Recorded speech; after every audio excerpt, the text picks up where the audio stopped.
Hi, friends. Well, yesterday was quite a day. I laid down just about throughout it. Glad I survived. Here I am again. I'm doing a cleanse, though, a 2-week cleanse. So it's to be expected that I was even running fever yesterday, but it wasn't fever. Oh, and I have a by the way about fever. Um, it needs to be watched.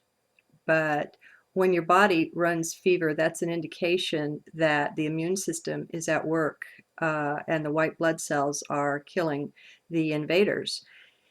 And so at the first sign of fever, you don't medicate it.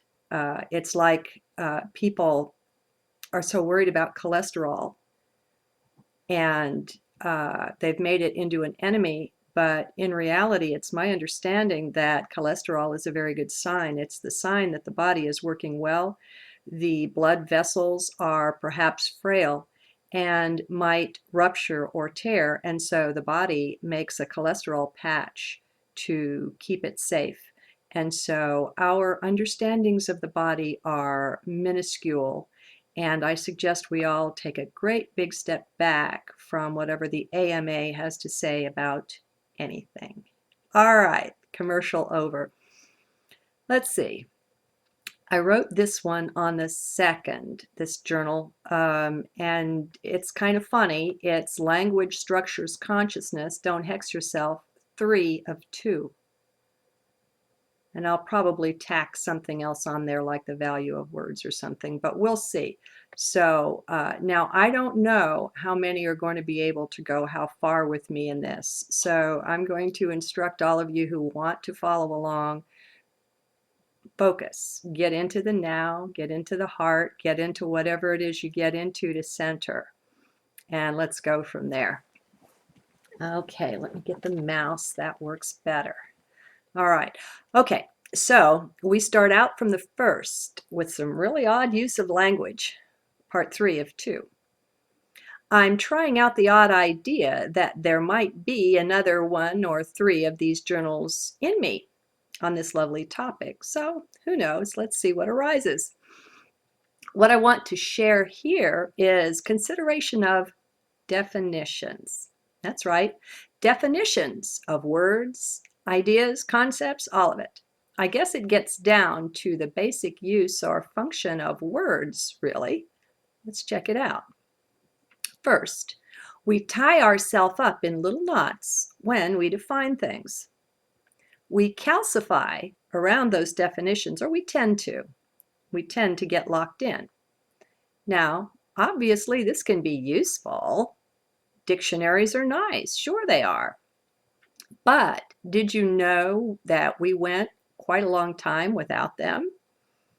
There was spoken language long before the dictionary entered the scene.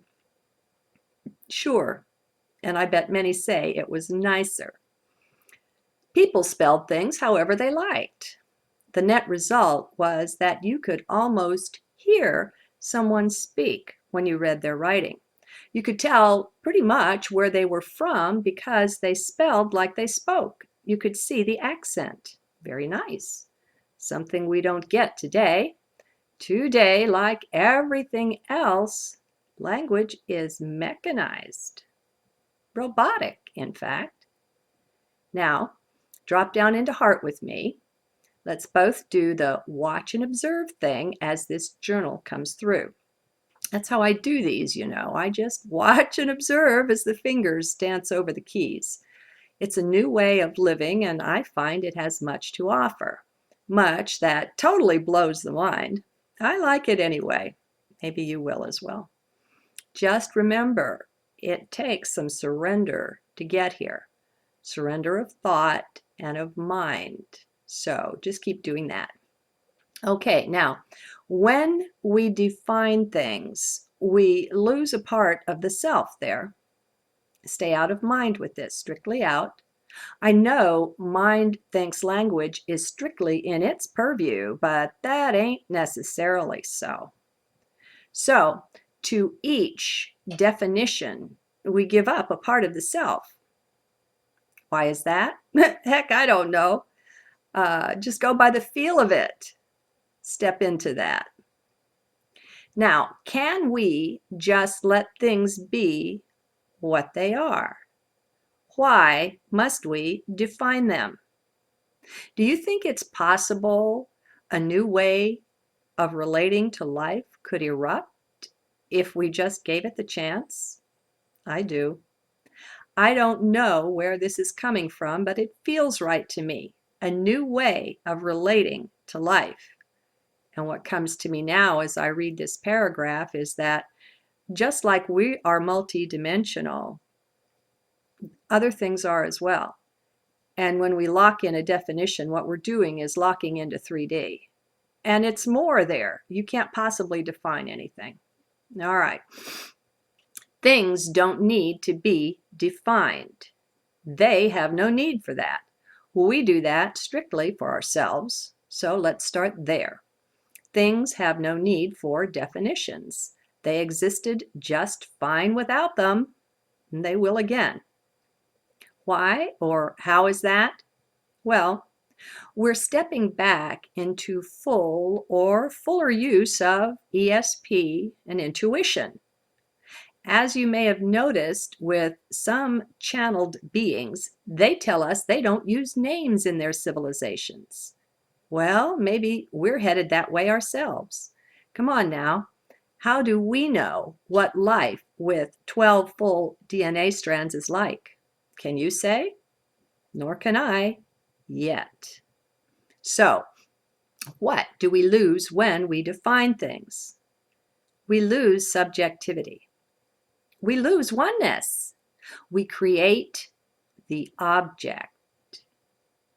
Before that, it was just part of what was, of the one, part of us. By defining it, we take it out of that space. We put it outside, making it external to all of that, to all that is. We have just created separation, created subject and object, and I say that's not even needed. So why do we do that? Mostly because we're used to doing it that way. Well, that's a poor excuse for anything, isn't it? Just because people have been doing it that way, that says exactly nothing. It takes the self away from the self even to give it over to something like that. Utter nonsense. Custom is no excuse for anything. It's an excuse to go brain dead. Stop and consider. I think you'll agree. Now, don't be frightened here. Just another trip with the crazy mystic, right? Nothing to fear. We've all had safe landings thus far, right? This one will be no different. You'll know by the fear in your gut when you've slipped out of heart into mind, by the way. Just saying. Now, don't try to think about this. Keep the mind out. Stick to feeling your way around it. We objectify the world when we define things. We make them into objects when they weren't that before. They were part of the oneness before we did that, part of us, just part of what was. Now we've made them into things. That, and we don't even get to define them ourselves. No, we must trust someone else to do that for us, must use the dictionary as the authority. So we gave some of our power away there as well. Now I'm going to step out here again and say something nice about the South. I've lived in, I think, 15 different states between my military career and my dad's. So, and just between being a vagabond, you know, I love life and all the different places and spaces in the USA. It's phenomenal, the difference between the desert and the mountains and the oceans and the everything. It's beautiful. It's all beautiful. So the thing is, when I got to the South, I was already working on I started here working on my English degree. I love the language. And as I was in college, I couldn't believe that the people here didn't necessarily think the dictionary was so hot and didn't necessarily accept the way the dictionary said things were to be pronounced. And that was a shock to me because I had been brought up to believe that the dictionary was the ultimate authority. So there's a bit of a rebellious and a freedom-loving spirit here in this part of the country that I really love. I find amazing. All right, now, so we gave some of our power away to the dictionary. Now, just think, if there were not all these endless words for things, all of these definitions, how quiet mind would be. If it would lose 3/4 of its content, just like that. All those words whisked away in a flash. Quiet mind. We'd be in heart much easier then. I bet we'd seldom stray. We could live in our sensing, feeling nature instead of being led and actually controlled by the mind. Wouldn't that be different? Oh my God, what a difference definitions make. So, what are they? Why do we do that? Do we really need to define things? Now remember, don't answer from mind. Don't listen to it. Accept the cognitive dissonance. Just sit there with it. It's okay. Be in your heart. Mind is off limits for that just now. Let it hush. And it will hush if we persist in ignoring it. Mind eventually gives up, sits down, and just listens. Now, this is getting us down to the main distinction between mind and heart, the way that they function, how they work. Mind is always learning and knowing about things, whereas heart comes at them from within them. Heart senses things from the inside. Heart experiences them. The difference is vast. Now, stay in heart with me now. I just heard someone thinking, well, you couldn't be doing this journal if it wasn't for words and definitions. Let it go. That's mind. Back in heart.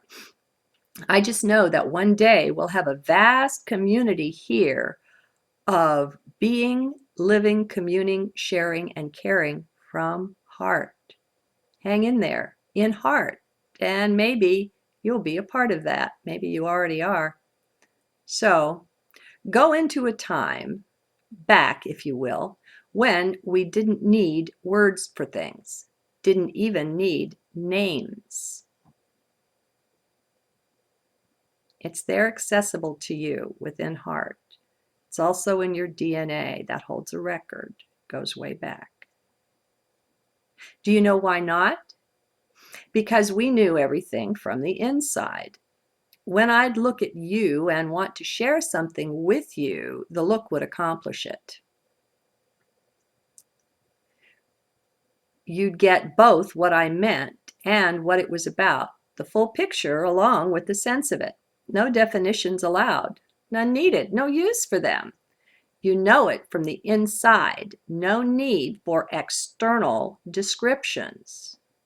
Now, I'm suspecting it was that Tower of Babel thing where this sort of relating with each other and with life was somehow stripped away from us. That's when we were forced to use language by the quote-unquote gods, ETs.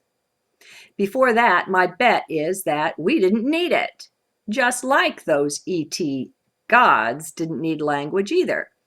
It's just been so long and we've grown so accustomed to this way that we've forgotten. We've let ourselves forget. Well, I'm calling us back into heart and into recollection this day, this now. We are all the one. We've got all memories of everything, as well as everything itself, right there within us. We each one contain the cosmos. Keep mind out of it. Of course, mind can't understand. It doesn't need to. Heart knows this. Go and look within. See if you can't feel into the sense of this. Try it on, so to speak. See how it feels. No definitions at all. No language, in fact. No, perhaps for singing or something joyous like that, but not for basic communication. Language is terribly slow and linear, not in a sensible way if you have other abilities to communicate. Definitely second rate. Well, we do. We have those abilities. They're just stale or covered over with dust and rust of the ages. I call each of us to go within and find them there. Link up with that. It starts with knowing, with admitting, with considering that you have them. It's a free will choice. Surrender some of your belief in being the body, the mind, expand out some more, or in. Be more of the divine being you are. Find yourself. Now, I don't know how well you'll be able to follow me with that. It feels really right to me. And I feel that we are shifting in frequency. And somehow, some way, there's an effect on our DNA. There are a lot of the codons in the DNA that are not currently activated. And it wouldn't surprise me in the least if the radiation from the sun and the cosmic radiation that's now able to enter due to the cooperation of the Earth's magnetic field being minimized, things are changing. They're changing all over. So let's be in heart and let's be alert for the changes. And remember, anything's possible. Let down all barriers. It's fun. Good day.